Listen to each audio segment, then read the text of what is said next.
മലയാള സാഹിത്യത്തിൽ നിത്യവസന്തങ്ങൾ ആയി പരിലസിച്ച വാടാ മലരുകളായ സാഹിത്യകാരന്മാരെയും സാഹിത്യകാരികളെയും അവരുടെ അനശ്വര കഥാപാത്രങ്ങളെയും നിങ്ങൾക്കു മുന്നിൽ പരിചയപ്പെടുത്തുന്ന അതിമനോഹരമായ ദൃശ്യവിഷ്കാരമാണ് അടുത്തതായി നിങ്ങൾക്ക് മുന്നിൽ അവതരിപ്പിക്കുന്നത് സാഹിത്യലോകം. തകഴി ശിവശങ്കരപിള്ള. ആലപ്പുഴ ജില്ലയിലെ തകഴിയിലാണ് ശിവശങ്കരപിള്ളയുടെ ജനനം. കുട്ടനാടിന്റെ കഥാകാരൻ എന്നറിയപ്പെടുന്നു. സമൂഹത്തിലെ വിവിധ തലങ്ങളിലെ ജീവിതം പ്രമേയമാക്കി നോവലുകൾ എഴുതി. ഏണിപ്പടികൾ, രണ്ടിടങ്ങഴി, തോട്ടിയുടെ മകൻ, ചെമ്മീൻ എന്നിവയാണ് നോവലുകൾ. തോറ്റില്ല എന്ന നാടകവും എന്റെ വക്കീൽ ജീവിതം ഓർമ്മക്കുറിപ്പുകളും ആണ്. ഘോഷയാത്ര, അടിയൊഴുക്കുകൾ, തിരഞ്ഞെടുത്ത കഥകൾ തുടങ്ങിയവയാണ് മറ്റു പ്രധാന കൃതികൾ. അദ്ദേഹത്തിന്റെ പ്രശസ്ത നോവലായ ചെമ്മീൻ സിനിമയാക്കിയിട്ടുണ്ട്. അതിലെ ഒരു മനോഹരമായ ദൃശ്യം ഇതാ നിങ്ങൾക്ക് മുന്നിൽ അവതരിപ്പിക്കുന്നു.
പി. കേശവദേവ് 1964 എറണാകുളം ജില്ലയിലെ വടക്കൻ പറവൂരിൽ ജനിച്ചു. ജീവിതത്തിന്റെ പരുക്കൻ യാഥാർത്ഥ്യങ്ങൾ എഴുത്തിലൂടെ ആവിഷ്കരിച്ച സാഹിത്യകാരൻ.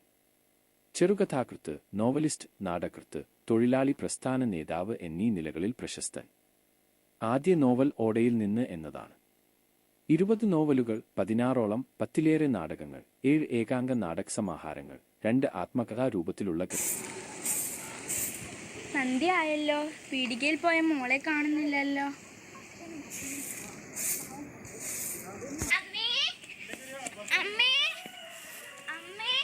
നീ എന്താ വരാൻ താമസിച്ചത്? ഞാൻ വന്നപ്പോൾ ഒരു റിക്ഷ എന്നെ തട്ടിയിട്ടു.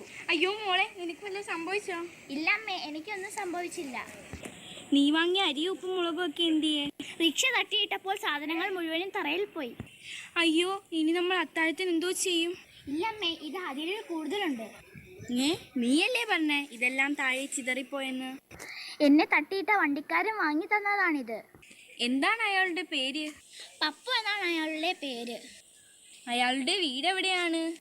പപ്പുവിന് വീടില്ല അമ്മേ. പാവം പപ്പു അച്ഛനും അമ്മയുമില്ല എന്നാണ് എന്നോട് പറഞ്ഞത്. അതുപോലെ അമ്മേ, എനിക്ക് അരിയും സാധനങ്ങളും മാത്രമല്ല പഴവും വാങ്ങി തന്നു. അയാൾ എന്നെടുത്ത് നാളെ കാണാമെന്നാണ് പറഞ്ഞിട്ട് പോയത്. ശരി, ഇനി അറിയാത്ത ആളുകളെ കണ്ടാൽ വലിയ മിണ്ടാട്ടത്തിനൊന്നും പോവണ്ട. ബാ മോളെ. ചെങ്ങമ്പുഴ കൃഷ്ണപിള്ള. കവിത കണ്ട ഏറ്റവും വലിയ കാൽപ്പനിക കവിയായ ചെങ്ങമ്പുഴ കൃഷ്ണപിള്ള 1911 ഒക്ടോബർ 10 ജനിച്ചു. അദ്ദേഹത്തിന്റെ പ്രധാന കൃതികൾ വാഴക്കുല, രമണൻ, ദിവ്യഗീതം, യവനിക, സങ്കല്പകാന്തി, അസ്ഥിമാടം, കാവ്യനർത്തകി, മധുരോത്സവം എന്നിവയാണ്. അദ്ദേഹത്തിന്റെ ആത്മകഥയാണ് തുടിക്കുന്ന താളുകൾ. തന്റെ ആത്മസുഹൃത്തായ ഇടപ്പള്ളി രാഘവൻപിള്ളയുടെ മരണം ചെങ്ങമ്പുഴ കൃഷ്ണപിള്ളയെ വല്ലാതെ വേദനിപ്പിച്ചു. അതിനെ തുടർന്ന് അദ്ദേഹം എഴുതിയ കവിതയാണ് രമണൻ. രമണൻ എന്ന കവിതയിലെ ഒരു മനോഹരമായ രംഗമാണ് നിങ്ങൾക്ക് മുന്നിൽ അടുത്തതായി അവതരിപ്പിക്കുന്നത്.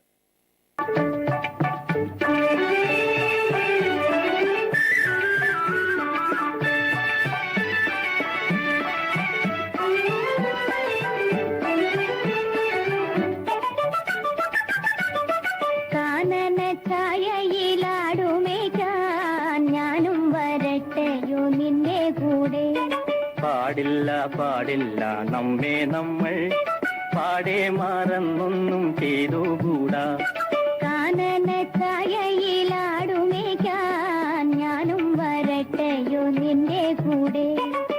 പാടില്ല പാടില്ല നമ്മെ നമ്മൾ പാടെ മറന്നൊന്നും ചെയ്തുകൂടാ.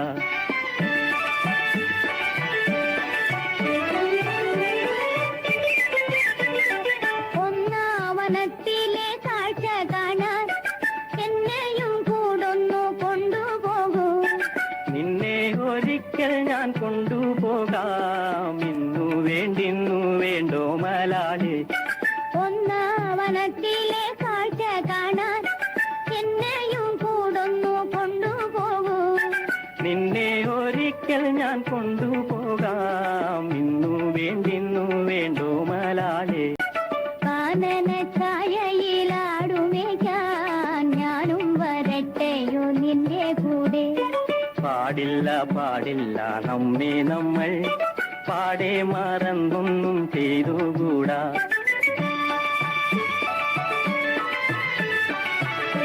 P C Kuttikrishnan Uroob. ഉറൂബ് എന്ന പ്രശസ്തനായ പരിതോല്ലി ചാലപ്പുറത്ത് കുട്ടിക്കൃഷ്ണ മേനോൻ 1915 ജൂൺ 8 മലപ്പുറം ജില്ലയിലെ പൊന്നാനിയിൽ ജനിച്ചു. നോവലിസ്റ്റ്, ചെറുകഥാകൃത്ത്, പത്രപ്രവർത്തകൻ എന്നീ നിലകളിൽ അദ്ദേഹം പ്രവർത്തിച്ചു. സുന്ദരികളും സുന്ദരന്മാരും, ഉമ്മാച്ചു എന്നിവ അദ്ദേഹത്തിന്റെ ശ്രദ്ധേയമായ കൃതികളാണ്. അദ്ദേഹത്തിന്റെ പ്രശസ്ത നോവലായ ഉമ്മാച്ചുവിലെ ഒരു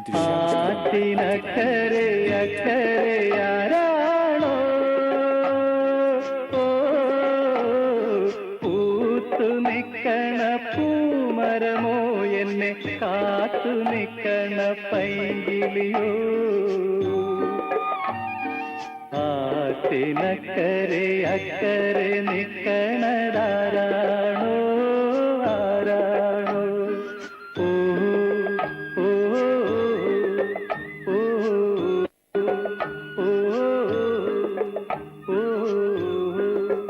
ഓ ഓ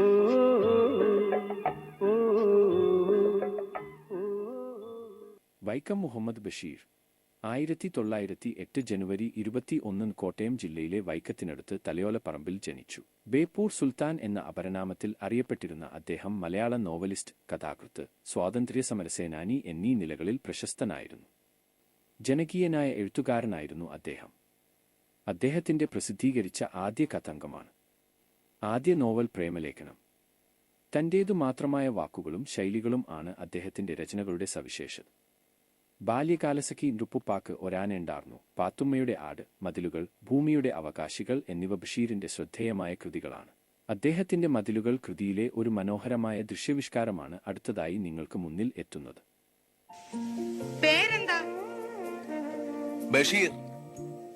പേര് പറഞ്ഞില്ലല്ലോ. നാരായണി. സുന്ദരമായ പേര്. എനിക്കൊരു റോസാച്ചെടി തരുമോ? നാരായണി, ഈ ഭുവനത്തിലുള്ള എല്ലാ പനിനീർ ചെടികളും ഞാൻ നാരായണിക്ക് തരും. ഈ കായ വറുത്തത് എല്ലാവർക്കും ഓരോ കഷ്ണം കൊടുക്കട്ടെ? എല്ലാവർക്കും കൊടുക്ക്. നാരായണയുടെ എന്റെയും പേരിൽ. എന്നെ മാത്രം സ്നേഹിക്കുവോ? എന്താ നാരായണി ഇത്ര സംശയം? ഇവിടെ എന്നേക്കാൾ സുന്ദരിമാരുണ്ട്. ഞാൻ വലിയ സുന്ദരിയൊന്നും അല്ല. ഞാനും സുന്ദരനൊന്നും അല്ല. എനിക്കൊന്ന് കാണണം. എനിക്കും ഒന്ന് കാണണം. ഞാൻ മരിച്ചുപോയ എന്നെ ഓർക്കുമോ? പ്രിയപ്പെട്ട നാരായണി, മരണത്തെപ്പറ്റി ഒന്നും പറയാൻ സാധ്യമല്ല. ആരെപ്പോ എങ്ങനെ മരിക്കുമെന്ന് ഈശ്വരന് മാത്രമേ അറിയൂ. ഞാനായിരിക്കും ആദ്യം മരിക്കുന്നത്. അല്ല, ഞാനായിരിക്കും. എന്നെ ഓർക്കുമോ? ഓർക്കും. എങ്ങനെ? എന്റെ ദൈവമേ, അങ്ങനെ എങ്ങനെ ഓർക്കും? അങ്ങനെ കണ്ടിട്ടില്ല, തൊട്ടിട്ടില്ല, എങ്ങനെ ഓർക്കും? നാരായണിയുടെ അടയാളം ഈ ഭൂഗോളത്തിൽ എങ്ങുണ്ട്. മാധവിക്കുട്ടി കമലാസുരയ്യ 1934 മാർച്ച് 31 തൃശൂർ ജില്ലയിലെ പുന്നയൂർക്കുളത്ത് നാലപ്പാട്ട് തറവാട്ടിൽ ജനിച്ചു. മാധവിക്കുട്ടി കമലാദാസ്, കമലസുരയ്യ എന്നീ പേരുകളിൽ അറിയപ്പെട്ടിരുന്നു. പക്ഷിയുടെ മണം, തണുപ്പ്, നെരിച്ചീരുകൾ പറക്കുമ്പോൾ, മാധവിക്കുട്ടിയുടെ കഥകൾ, നഷ്ടപ്പെട്ട നീലാംബരി, എന്റെ കഥ, നീർമാതളം പൂത്തകാലം, മാനസി, വണ്ടിക്കാളകൾ തുടങ്ങിയവ അവരുടെ പ്രധാന മലയാള കൃതികളാണ്. മാധവിക്കുട്ടിയുടെ പ്രധാന കഥാപാത്രമായ ആമി എന്ന കഥാപാത്രത്തെ നിങ്ങൾക്ക് മുന്നിൽ അവതരിപ്പിക്കുന്നു. ഇത്രയൊക്കെ ആയിട്ടും മാധവിക്കുട്ടി എന്താ ദാസേട്ടനെ ഉപേക്ഷിക്കാത്തെ? എത്രയൊക്കെ ആയിട്ടും എന്റെ ദാസേട്ടനെ ഉപേക്ഷിക്കാൻ എനിക്ക് തോന്നിയെന്ന് നിങ്ങളോട് ആരാ പറഞ്ഞേ? ജീവിതം മാത്രമല്ല ഞാൻ എഴുതണേ, അതിന്റെ ഇടയിൽ സങ്കല്പം എന്ന് പറയണ ഒന്നുകൂടി ഉണ്ട്. മാധവിക്കുട്ടി പലതും എഴുതും. ആരാധനയും കൊണ്ട് കേറി വന്നിരിക്കണു. ചെല്ല്, ഭർത്താവിന്റെ ഒപ്പം പോ. നേരെ വീട്ടിൽ ചെന്നിട്ടേ എന്റെ കഥയെടുത്ത് കത്തിച്ചു കളയൂ. എന്നിട്ട് മലയാളം ടീച്ചറല്ലേ, സ്കൂളിൽ ചെന്ന് കുട്ടികളെ തുഞ്ചത്തെഴുത്തച്ഛനും കുമാരനാശാനും പഠിപ്പിക്കൂ. ബെന്നി ഡാനിയൽ ബെന്യാമിൻ 1971 മെയ് 18 ബെന്നി ഡാനിയൽ ജനിച്ചത്. ബെന്യാമിൻ എന്ന തൂലികാനാമത്തിൽ അറിയപ്പെട്ടിരുന്നു. ചെറുകഥ, നോവൽ, ഓർമ്മക്കുറിപ്പുകൾ എന്നിങ്ങനെ വിവിധ വിഭാഗങ്ങളിലായി 30 കൃതികൾ രചിച്ചിട്ടുണ്ട്. അദ്ദേഹത്തിന്റെ പ്രസിദ്ധ കൃതിയായ ആടുജീവിതത്തിലെ മനോഹരമായ രംഗം ഇതാ നിങ്ങൾക്ക് മുന്നിൽ.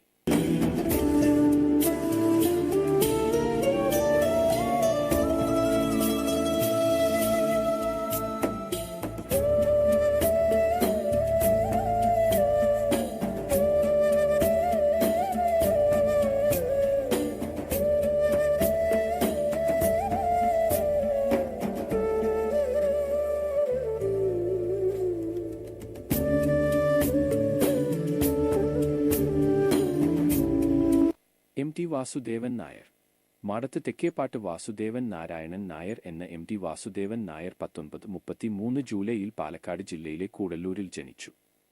അധ്യാപകൻ, പത്രാധിപർ എന്നീ നിലകളിൽ പ്രവർത്തിച്ച അദ്ദേഹം ചലച്ചിത്രരംഗത്തും വ്യക്തിമുദ്ര പതിപ്പിച്ചു. നാൽക്കെട്ട്, രണ്ടാമൂഴം, മഞ്ഞ്, കാലം, അസുരവിത്ത്, ഇരുട്ടിന്റെ ആത്മാവ്, ഗോപുരനടയിൽ, വാനപ്രസ്ഥം തുടങ്ങിയ നിരവധി കൃതികൾ അദ്ദേഹത്തിൻ്റെതായിട്ടുണ്ട്. അദ്ദേഹത്തിന്റെ സ്മരണകൾക്ക് മുന്നിൽ പ്രണാമം അർപ്പിച്ചുകൊണ്ട് അദ്ദേഹത്തിന്റെ പ്രശസ്ത കൃതിയായ മഞ്ഞ് എന്ന കഥയിലെ വിമല എന്ന കഥാപാത്രം ഇവിടെ അവതരിപ്പിക്കുന്നു. എനിക്ക് നിന്നെ ഇഷ്ടമാണ്. കാരണമൊന്നുമില്ല. വഴിയിൽ തടഞ്ഞു നിർത്തില്ല, പ്രേമലേഖനം എഴുതില്ല, ഒന്നും ചെയ്യില്ല. ഒരു ബന്ധവും സങ്കല്പിക്കാതെ വെറുതെ എനിക്ക് നിന്നെ ഇഷ്ടമാണ്.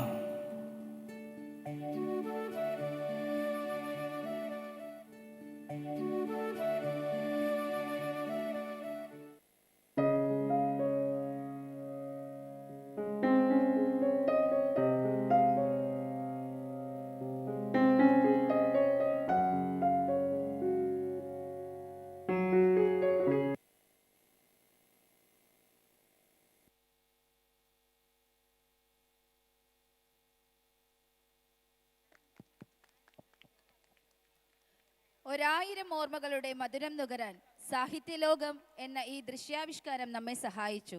മലയാള സാഹിത്യം അതൊരു മഹത്തായ മേഖലയാണ് വീണ്ടും എന്ന് നമ്മളെ ഓർമ്മിപ്പിച്ചുകൊണ്ട്